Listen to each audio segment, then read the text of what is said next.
साथियों नमस्कार, जोहार। जीटी रोड लाइव में आपका स्वागत है। मैं हूं अभिषेक सिंह। साथियों, कोई भी आंदोलन ऐसे ही खड़ा नहीं होता, उसके पीछे संघर्ष होता है, त्याग होता है, बलिदान होता है। और किसी भी आंदोलन की पृष्ठभूमि पे अगर आप जाइएगा तो देखिएगा कि जब एक कोई खास वर्ग शोषित होने लगे, उन्हें दबाया जाने लगे, उनके ऊपर अत्याचार होने लगे और ये जब काफ़ी अरसे तक चलता रहे तो उसके विरोध में लोग एकत्रित होते हैं, समाज बनता है और एक आंदोलन शुरू होता है। इस तरह के कई आंदोलन आप चाहे भारत की आज़ादी के देखिए या फिर झारखंड के अस्तित्व के देखिए, आदिवासी समुदाय, आदिवासी समाज लड़ता रहा है। चाहे बात भील आंदोलन की हो, कोल आंदोलन की हो या फिर दिशोम गुरु दिवंगत शिबू सोरेन के द्वारा शुरू किया गया अलग झारखंड का आंदोलन, जब उन्होंने सामंती प्रथा के खिलाफ या फिर सूदखोरी और महाजनी प्रथा के खिलाफ आवाज़ उठाना शुरू किया था और उनकी इस यात्रा में कई एक नाम जुड़ते गए और ये आंदोलन चलता गया, बृहद होता गया और अंत में सफलता मिली, तब जाकर के झारखंड जो है अस्तित्व में आया। लेकिन साथियों, आज फिर आप देखिएगा कि एक बार फिर से आदिवासी समुदाय एकत्र होने लगा है, संगठित होने लगा है अपने अधिकारों के लिए, अपने मांगों के लिए। आज जो एक नए मुखिया के तौर पे उभर कर एक नाम जो सामने आ रहा है वो माननीय मुख्यमंत्री हेमंत सोरेन का ही प्रतीत होता है।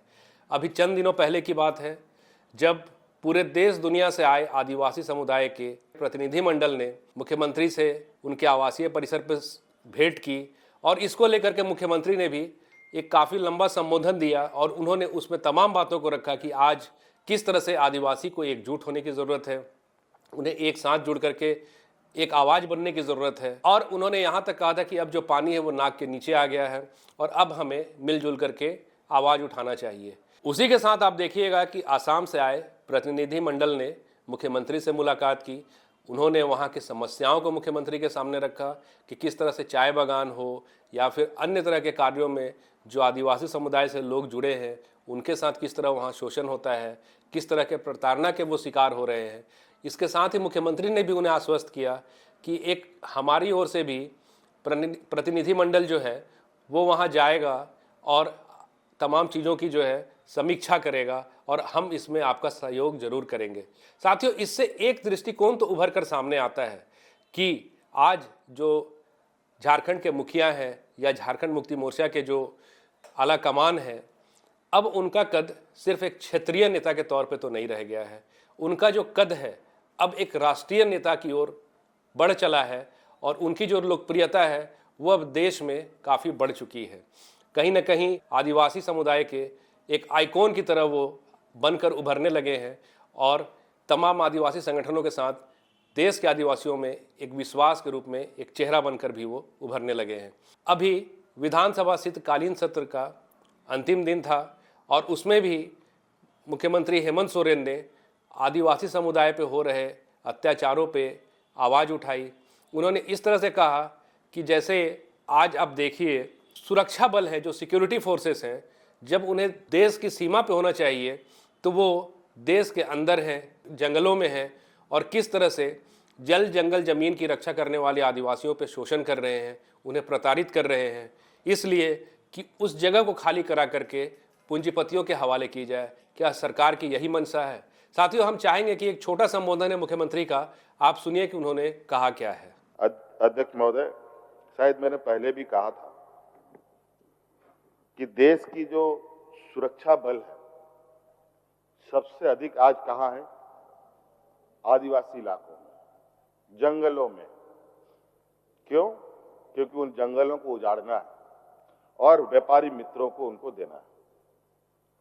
आज पूरे देश में अलग अलग जगहों से घटनाएं आ रही हैं अध्यक्ष महोदय, चाहे वो राजस्थान से हो, चाहे मध्य प्रदेश हो, चाहे छत्तीसगढ़ से हो, अलग अलग जगहों पर आदिवासी, दलित, पिछड़ा, जो गांव, सुदूर ग्रामीण क्षेत्रों में रहने वाले लोग, जो जंगलों में रहने वाले लोग, उनको निरंतर उजाड़ने का नीति बनाया जा रहा है और लोग आक्रोशित हो रहे हैं।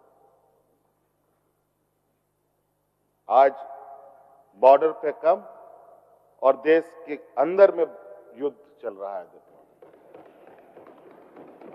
क्या देश सुरक्षित होगा। देखिए महोदय, महंगाई को लेकर कोई चर्चा नहीं। आज महंगाई इस कदर बढ़ रही है कि कुछ भी चर्चा करो तो उसका कोई नतीजा नहीं निकलने वाला। आर्थिक रूप से देश की स्थिति ये हालत है कि आज गरीब गुरुआ तो जन्म ही लिया है इस तरीके से कि वो कभी इस बात को सोच भी नहीं सकता, लेकिन जो सोचने की क्षमता भी रखता है वो भी कल को एक ऐसे स्थिति में पहुंच जाएगा जहां उसकी स्थिति उस गरीब से भी बहुत बदतर होगी जो गरीब रहा होगा। आज एसआरआई को लेकर के जिस तरीके से इनका निरंतर अलग अलग राज्यों में जा करके जहर उगलना, ये घुसपैठिए हैं, ये घुसपैठिए हैं, आखिर ये बॉर्डर का जिम्मा है किसका? देखता हूं बॉर्डर तो भारत सरकार के जिम्मे है। आज लोग आते हैं, पहचाने नहीं जाते हैं, और पहचाने भी जाते हैं तो क्या करते हैं इनका जवाब इस पे नहीं है। तो साथियों, आपने सुना मुख्यमंत्री ने कहा क्या है। उन्होंने ये भी कहा कि आज अत्याचार का जो दौर है वो काफ़ी बढ़ गया है। तमाम आदिवासियों पर प्रताड़ना की जो घटनाएं हैं, चाहे वो छत्तीसगढ़ में हो, चाहे वो मध्य प्रदेश में हो, चाहे वो असम में हो, तमाम जगहों पे जो इस तरह की प्रताड़नाएं हो रही है, इसके विरोध में आज आदिवासी समुदाय को एकजुट होने की ज़रूरत है। और इसी के साथ अब उनके जो विचार हैं, उनकी जो बातें हैं, उससे ये स्पष्ट है कि एक आदिवासी समुदाय के लिए वो सशक्त नेता बनकर उभर रहे हैं।